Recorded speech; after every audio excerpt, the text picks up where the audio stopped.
Having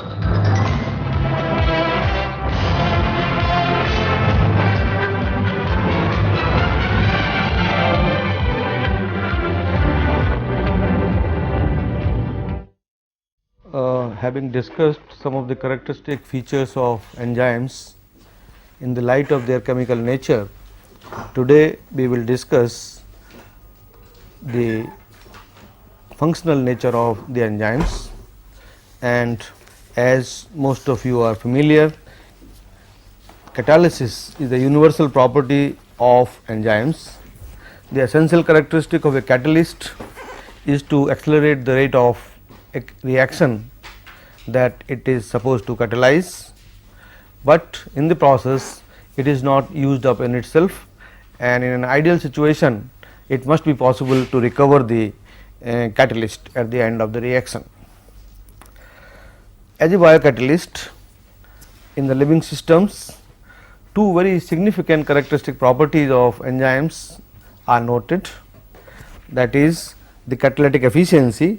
As you will notice as we go further that the enzymes provide a much more efficient catalytic system than their chemical counterparts, and there are basic intrinsic mechanisms, and the conformation or the chemical nature of the enzymes is the responsible factor for providing the catalytic efficiency. We will look into that what are the basic factors that provide the catalytic efficiency. When I say catalytic efficiency, I normally mean the magnitude by which it is able to increase the rate of reaction compared to an uncatalyzed reaction, or the turnover number of the enzyme, that means number of moles of substrate converted to product per unit time per mole of the enzyme, per mole of the catalyst. The other feature which is very important is the specificity, which is again not attributed to chemical catalysts, and the enzymes provide a very specific catalytic system, specific to the extent of able to recognize the even the isomers they can distinguish, and therefore it will be interesting to note that how do they catalyze the reaction such that these properties are built in the system. Now, another feature which I think must be important to note, that an enzyme, like any other chemical catalyst, does not influence the thermodynamic status of the reaction. That means, whether it is the free energy change or the equilibrium constant of the reaction, it remains unaltered during the process. It only accelerates the reaction rate by a order of magnitude.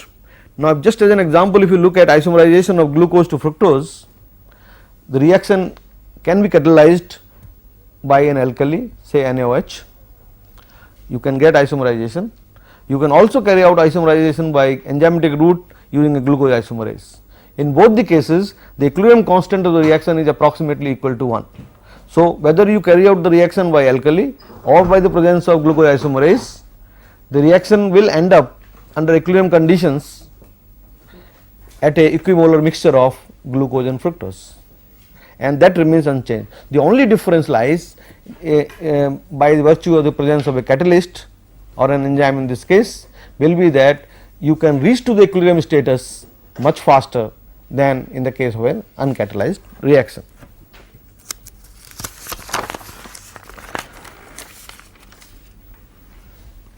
Besides the equilibrium conversion or the equilibrium constant of the reaction, the catalysis or the enzyme catalysis also follows all thermodynamic concepts that are applied to chemical reactions also.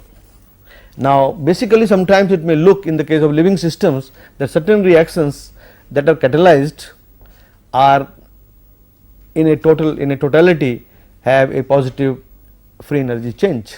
A very just to illustrate my point, an example could be cited of conversion of carboxylation of acetyl coenzyme A to malonyl coenzyme A.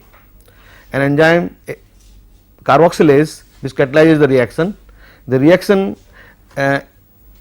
has a free energy change of plus 4.5 kilocalories per mole. Obviously, the reaction must be non-spontaneous, should not take place, as per the normal thermodynamic concepts, but we all know that this conversion does take place in the living cells.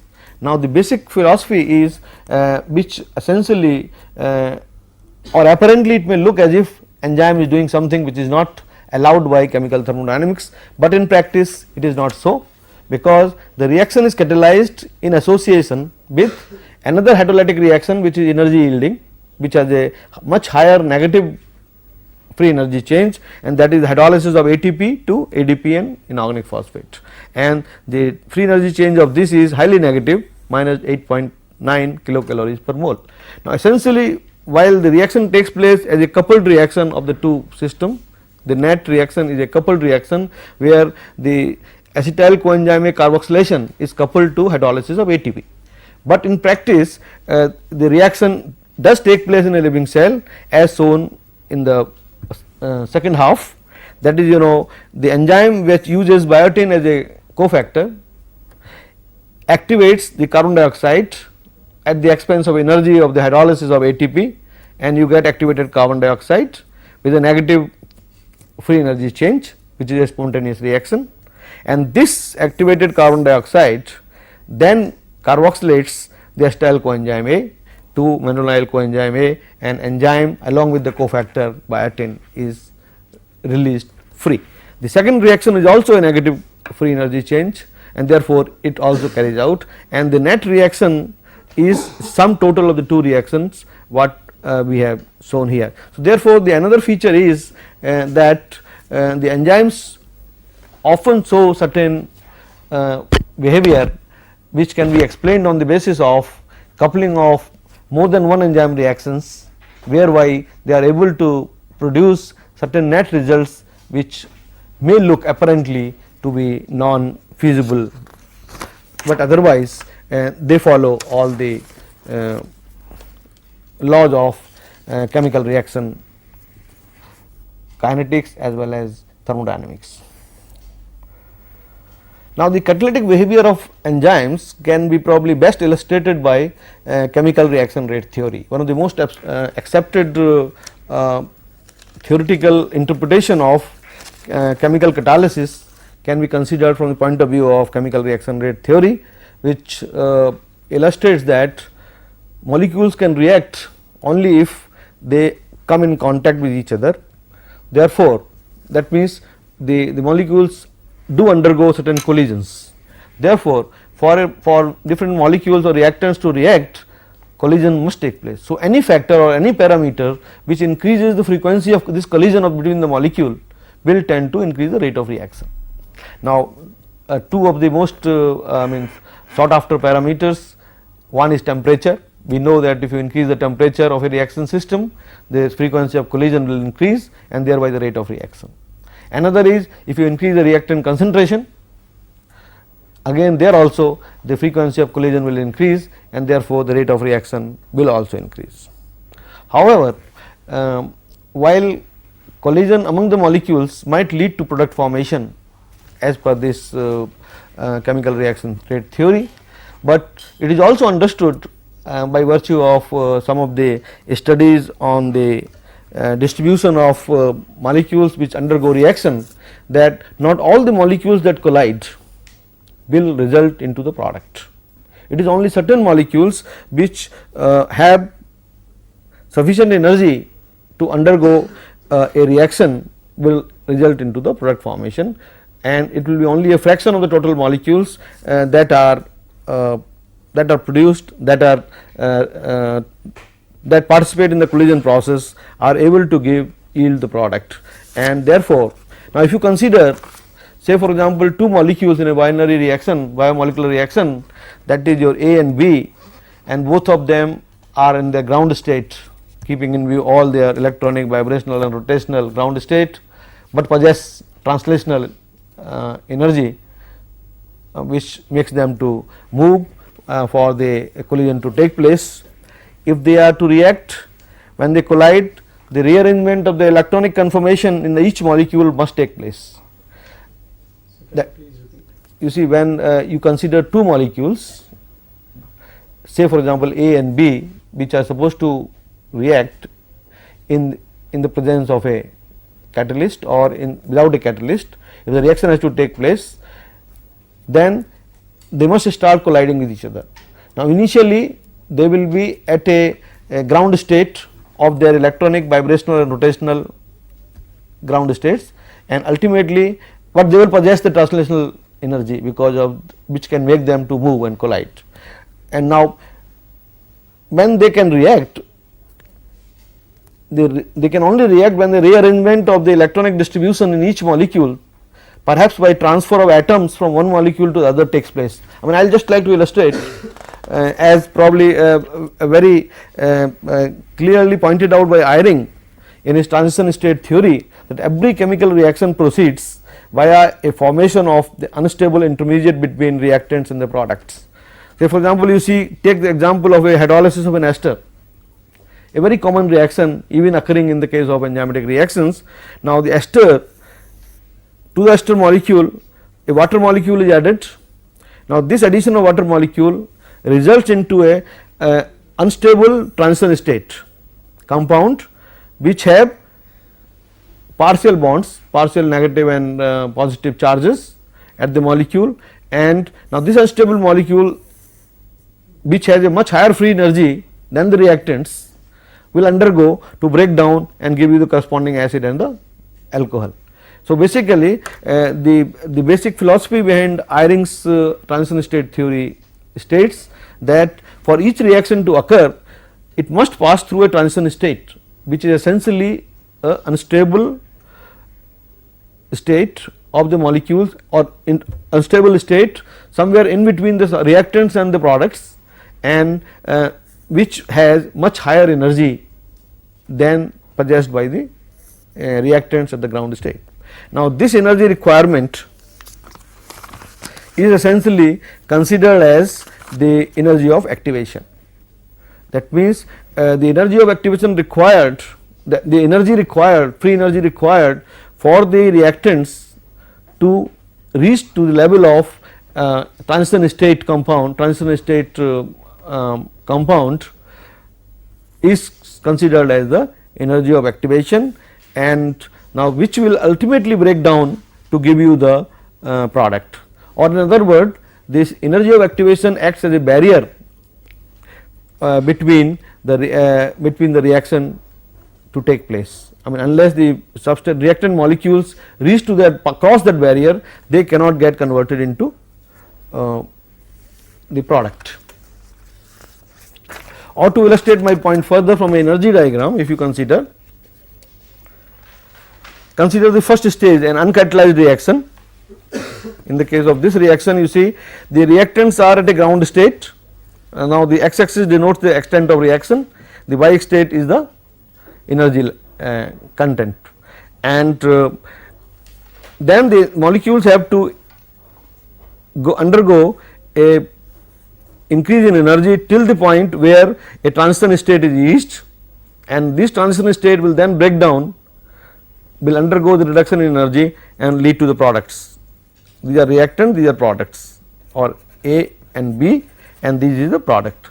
Now, this difference between the ground state and then this, the maximum level of energy at which the transition state is generated, is called as energy of activation. Now, essentially if you look at on the other part, from the energy content of the system, the energy content of the molecules in a system will essentially show you a Gaussian distribution. That means, energy content per molecule and the number of molecules in a system will have a Gaussian distribution, and only those molecules that possess sufficient energy, which are sorted here by a shaded portion, only that fraction of the molecules will undergo the chemical transformation. That means, the transition state will be able to result into breakdown and form the products. Rest of the molecules which have much lower energy content will not be able to lead to product formation. On the other hand, when we consider the second area where we use a catalyst, the main role of a catalyst, as we will also further confirm, is to reduce this energy of activation by some means. Of course, whether it is chemical catalysis or enzymatic catalysis, the primary function or the primary route by which a catalyst functions is by reduction in this activation energy. And if you see that when the energy of activation from here it is reduced to this level, you notice that the number of molecules, the fraction of the total number of molecules has increased, which possess the sufficient energy for the transition state molecule to break down into product takes place, and large number of molecules can then take part in the reaction and result ultimately into the product. So, in conclusion, by lowering the energy of activation for the reaction, a catalyst makes it possible for substrate molecules with a smaller internal energies to react. Even at a smaller internal energy level, the product formation can take place, and that is where in fact the shaded portion, if you see the relative concentration of the shaded portion in the two cases without the catalyst and in the presence of catalyst, that will illustrate the point. Here it is the low energy of activation as a result of catalyst presence. This indicates the high energy of activation in the absence of any catalyst. Now, the formation of transition state, if we slightly look into little more deeper into the transition state, the formation of transition state can be described and very easily studied as an ordinary chemical equilibrium process. As I mentioned earlier that the reactant molecule have to pass through a transition state, and if you can consider that the formation of transition state starting from A and B can be considered simply as a simple chemical equilibrium process. That means A and B combining to give you a activated complex AB star, where and with a equilibrium constant of K equilibrium, or you can put it say K star. Now, this K star essentially equal to concentration of AB star divided by A, concentration of A into concentration of B, or in other words your concentration of AB star at any given time will be equal to K star A into B, by simply by the treatment of the whole process as a process of chemical equilibrium. Also, this chemical equilibrium will also follow the other relationships, that is your energy of activation which is required, the free energy of activation in the process of this, in this whole process can also be given by minus RT ln K equilibrium. Let us say second equation. Now, rate of reaction between A and B, minded that we have not undergone the whole process reaction, we have only come to the transition state complex, and the rate of reaction will depend upon the concentration of AB star. The rate of reaction will essentially, larger this concentration of the transition state complex, the higher will be the rate of reaction, and this rate will depend upon the frequency at which the activated complex will decompose, and this rate of decomposition will essentially depend upon the vibrational frequency of the bond that is breaking. Now, obviously from the transition state some bonds have to break, some has to form. Ultimately the transition state complex is somewhere intermediate between the reactant and the product. Some bonds are partially formed, they will be completely formed, some bonds are still in the formation stage, and therefore the vibrational frequency of the bond that is breaking will determine the rate of the reaction at which the react. Now, this frequency you can arrive at from the theoretical treatment from two routes, by quantum mechanics as well as from classical mechanics. Now, you can see that by quantum from the if you just consider the frequency of energy of excited oscillator, from by quantum mechanics you get E is equal to h nu, and the classical mechanics also you get E is equal to k T. H is the Planck's constant, E is the energy, of course, the nu is the frequency. Similarly, here the K is the Boltzmann constant and T is the absolute temperature, and therefore nu can be K T upon H, which is equal to, if you write again for K, your R upon N, R T upon N H. You are familiar with all these terms, that is R is the gas constant, T is the absolute temperature, N is the Avogadro's number, and H is the Planck's constant. So, basically the frequency at which a transition state complex bonds will break will be determined by these factors, which can be obtained by equating the energy of an oscillator by two treatment.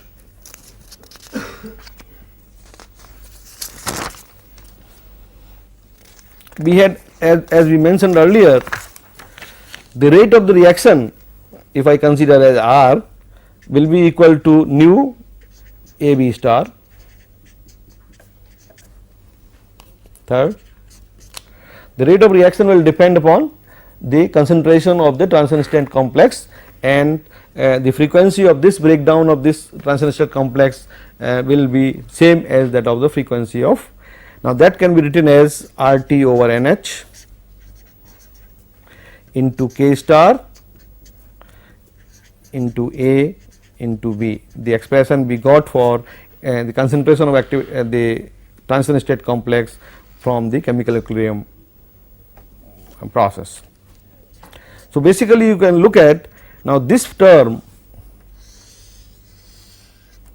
essentially is nothing else. If you compare it with the kinetic term, the reaction kinetics is the second order rate constant. Let us say if I define K2 as a second order rate constant for the reaction of A and B, it becomes K2 A into B, or in other words the second order rate constant will be nothing else but R T upon N H into K star. Again you notice a significant fact here, that the rate constant is directly linked, all these are constants except if the temperature is constant. Obviously, if the temperature is constant, these are all constants. So, basically the rate constant is dependent upon the equilibrium constant of the transition state process, the conversion of the A and B into the transition state complex, and this also gives you a relationship between the rate constant and the K star, the equilibrium constant of the formation of transition state complex.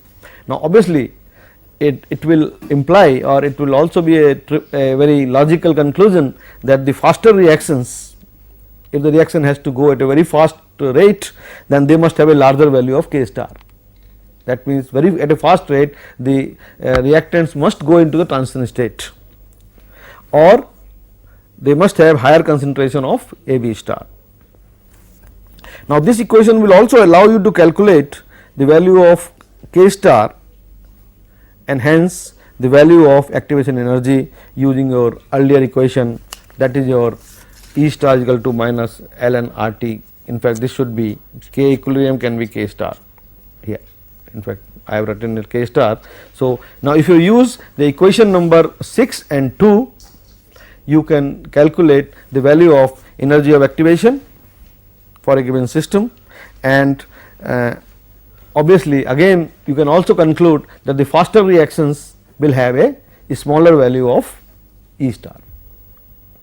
So, is the energy of activation not equal to KT? Pardon? No, energy of activation is not equal to KT. This is the energy of the oscillator. I mean energy term for the oscillator based on the classical mechanics. This is not energy of activation. E star is the activation energy of activation, and energy of activation can be calculated from here, and which will be related to K star and also can be related to K2, and the two conclusions which we can make from this analysis is that, one, that the fast reactions will have a higher value of K star, equilibrium constant for the conversion of reactants into the transition state, or in other words the fast reactions will have higher concentration of A B star at equilibrium. The second is that the fast reaction will have smaller energy of activation. If you combine the 6 and 2, the energy of activation for faster reaction, if the K2 is high, will mean lower energy of activation.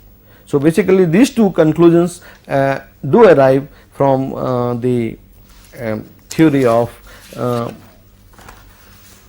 reaction rate theory, which is now well accepted world over in the.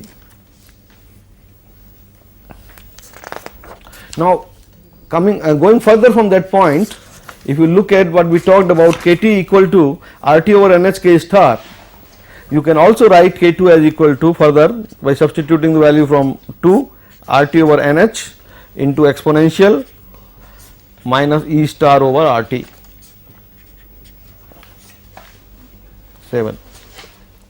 Now, this as you all know we call it a frequency factor, which is often written as A, the frequency factor A star, you can say A, because A is the reactant we are considering. So, A star exponential minus delta E over RT, which is very common expression what we all know as Arrhenius expression, and E star, again the term E star can again be separated into both enthalpic and entropic contributions. That means your E star can be equal to delta H star minus T delta S from second law of thermodynamics. That means the energy of activation can also be considered both in terms of entropic contribution as well as enthalpic contributions, and if you separate into it, then you can write K2 equal to RT over NH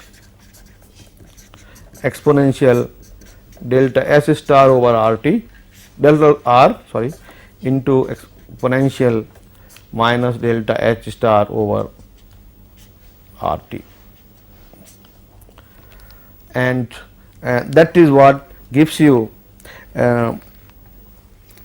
So, ultimately the final conclusion is that for a catalyst or enzyme in our case, as we are talking about, to be able to increase the value of K2, it must be able to reduce the energy of activation or increase the K star value, that is your the equilibrium constant for your.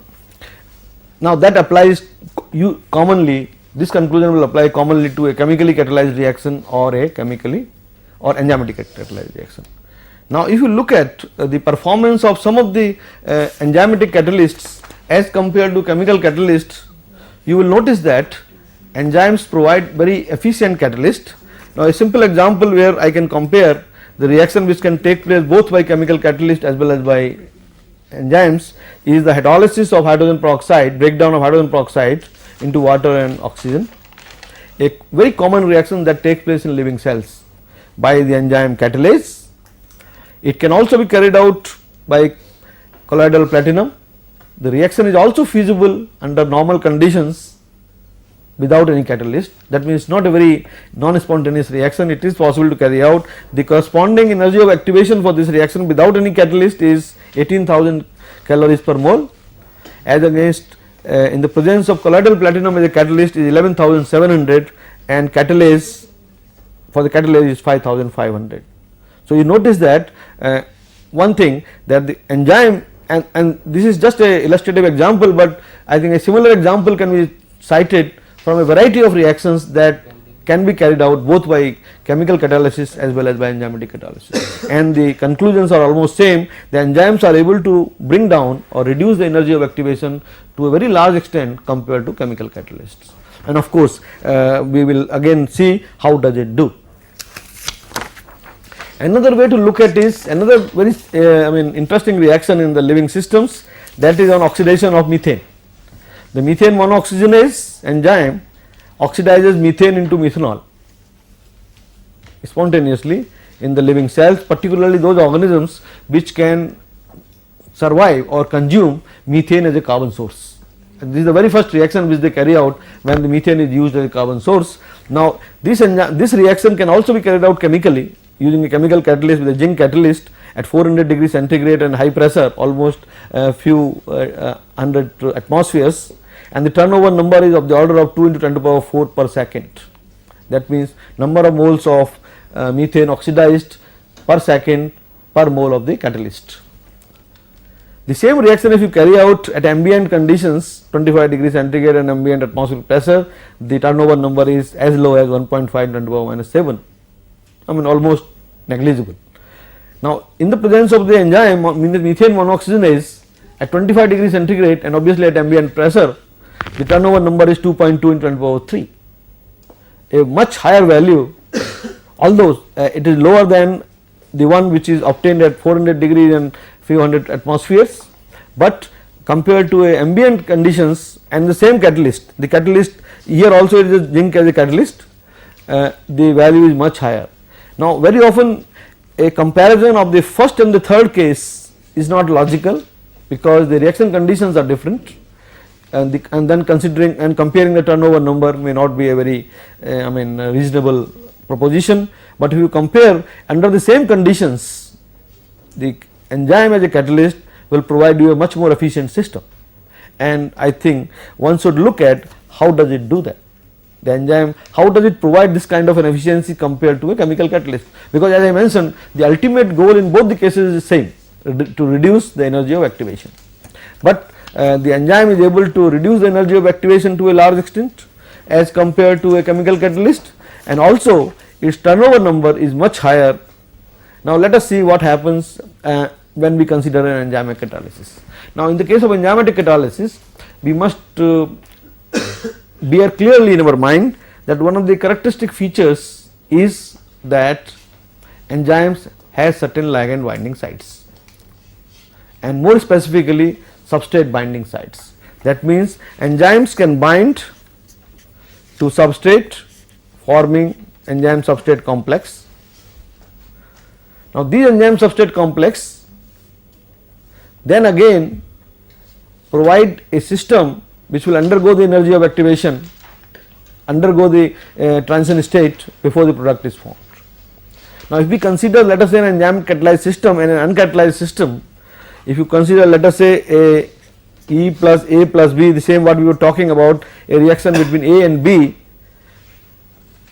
if we consider two routes, one is E, the enzyme does not take part in the reaction, an uncatalyzed reaction, and it goes to E plus P.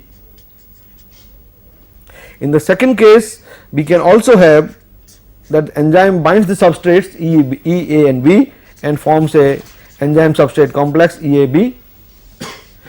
It also undergoes a transition state EAB star, and then it goes to enzyme and product. Now let us consider the rate constants is K here, Ke here. Now obviously when we are considering the lower route is catalyzed one, enzyme catalyzed, the upper route is uncatalyzed. That means essentially enzyme has no role to play here. The enzyme binds to the substrate and then undergoes transition state and then forms the product. Now in the middle case, from the enzyme and the transition state AB, you can also form the EAB activated complex. Now if you consider the equilibrium constants of all these reactions, equilibrium reactions, let us say if this is K star, this is Ks, K star E and K star S.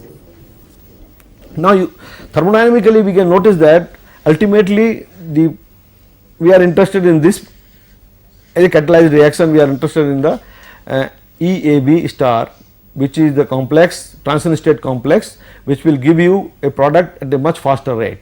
Essentially I think Ke is much higher than K, the lower being a catalyzed reaction.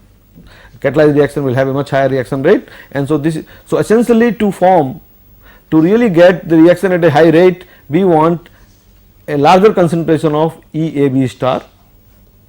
And now that if you look thermodynamically, this product EAB star can be obtained by either of the routes, either it can go this way and come here, it can also come this way and reach to this side. From either way, under equilibrium conditions, it is possible to arrive at this complex, and if you consider the two routes, then your Ks into Ke star, that means the left hand side route, should be equal to K star into Ks star.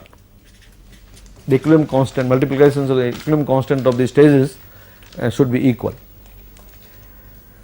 Now we have, as I have said earlier, the Ke is greater than K, and again also K is equal to RT over NH K star. Therefore the Ke star is much greater than K star. Is that right? And therefore it will imply that Ks star, that is your Ks star, this equilibrium constant is much greater than Ks.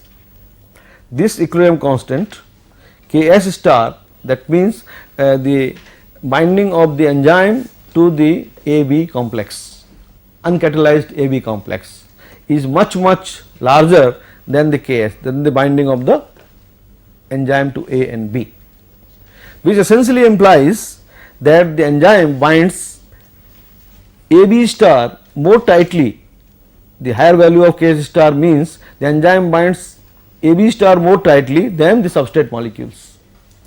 Essentially the general concept that the enzyme binds, yes, enzyme has certain substrate binding sites on its molecule, but conformationally it is more complementary to the enzyme, to the substrate transition state, and that was the contribution which was stated in very clear terms by Linus Pauling, that enzymes are molecules that are complementary in structure to the activated complexes of the reactants they catalyze. The attraction of the enzyme for the activated complex would thus lead to a decrease in its energy and hence decrease the energy of activation for the reaction and to an increase in the rate of reaction. Basically, the enzyme is in structure conformationally which is very much complementary to the activation or to the transition state of the substrates, and by binding that it stabilizes those transition complex. What we understand by stabilization of the transition state essentially means that the enzyme, because of its conformational complementarity with the transition state, it binds and stabilizes the transition state complex. So, at any given equilibrium the concentration of the EAB star, EABA star, that is the product of this binding, is much higher than as if the enzyme does not take part. If suppose this enzyme was not a biocatalyst, if suppose this E would have been a chemical catalyst, this binding would have not been feasible, because there would have been no complementarity. Catalytic function might, the catalyst might be able to perform the catalytic function by any other mechanism, by acid base catalysis or covalent catalysis, which we will discuss later, but the contribution made by stabilizing the transition state of the substrate will not be possible to be provided by the chemical catalyst, which the enzyme is able to provide, and thereby it increases the stability of EAB star and thereby reduces the energy of activation and leads to the formation of the product. And that is what in fact was a very major contribution in the understanding of the enzyme functions made by Linus Pauling. Now, if you look at the yes. So even for a unimolecular reaction, we will have an activated complex. Yes. So For the unimolecular reaction also, as I mentioned, for any reaction, whether unimolecular or bimolecular, the substrate or the reactant has to undergo a transition state. It cannot, a product cannot be formed without undergoing a transition state. So, even if it is a single as a matter of fact, practically if you look at, there are hardly any reactions, very few reactions which are single molecular. See, apparently it may look, hydrolysis may be a single unimolecular reaction, but it is not so. Even in the earlier example where I discussed the hydrolysis of esters, it is the addition of water molecule to the ester which leads to transition state.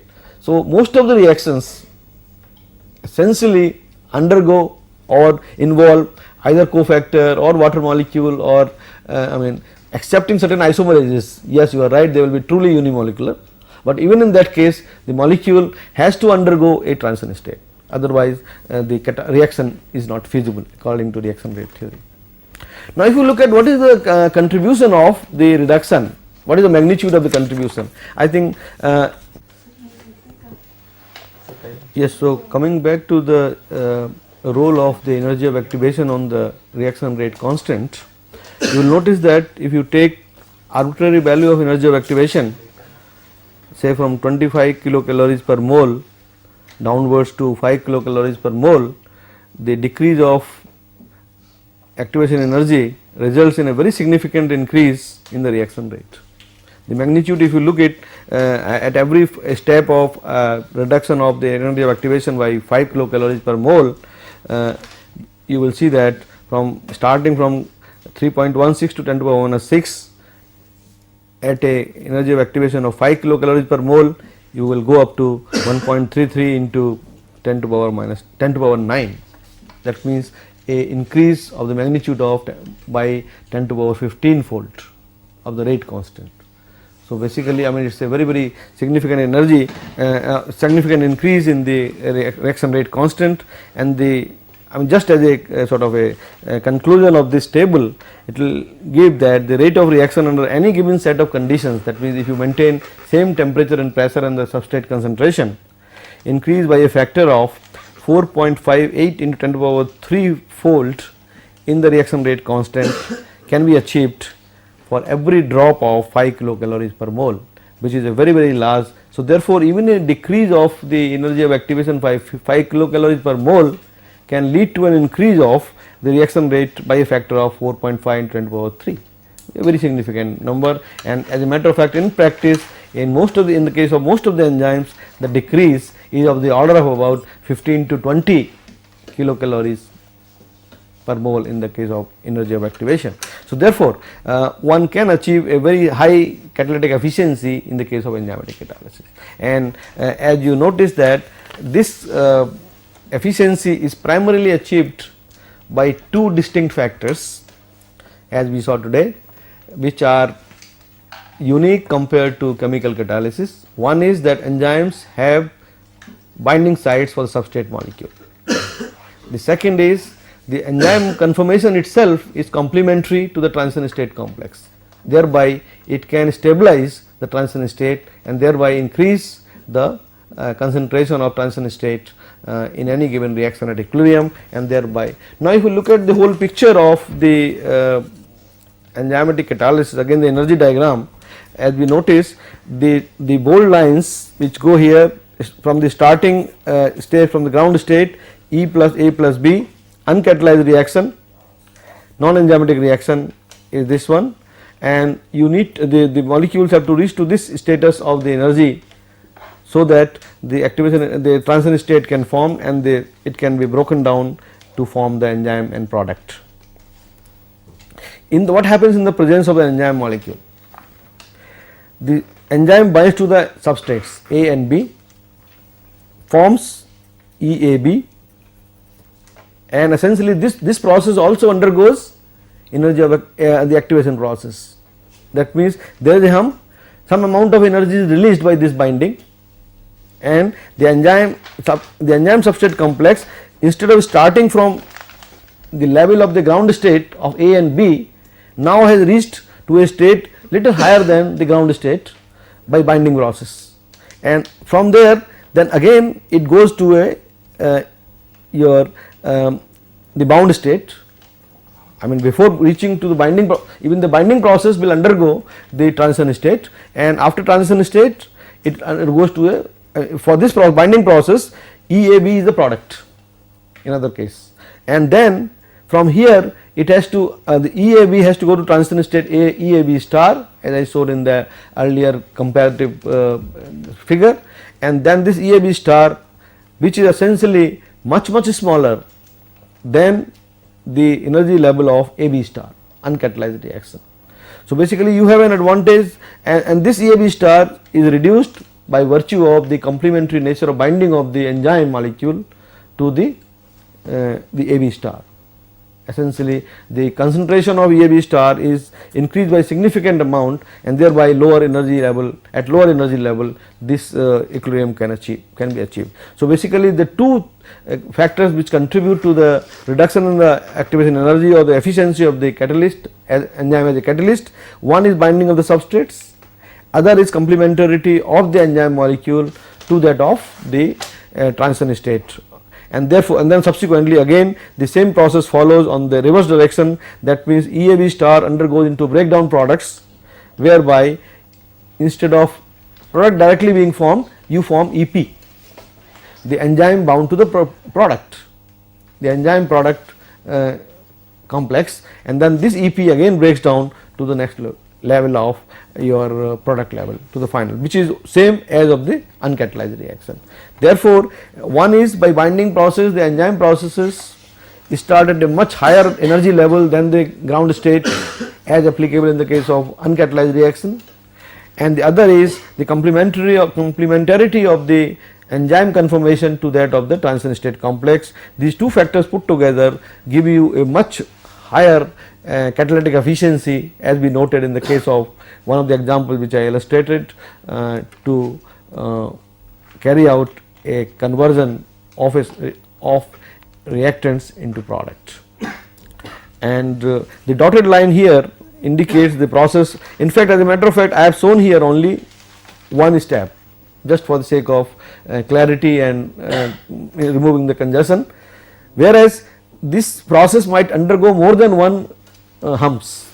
For example, binding of E to A, and then EA further binds to B, in different sequences and depending on the nature of the catalysis, and but there can be more than one processes undergoing here, and thereby the binding process can provide you a large fraction of the activated energy to be compensated during binding process and reducing the energy of activation thereby, and such a process essentially therefore leads to a very efficient catalytic system. The other part of what I mentioned into the early in my first presentation about the specificity, coming back to specificity, again the presence of ligand binding sites on the enzyme molecule are responsible for specificity. The so called ligand binding sites, and when we consider the ligand binding site along with the catalytic sites, what we consider as active sites on the molecule, they constitute for the specificity, and we will discuss that in our subsequent lectures.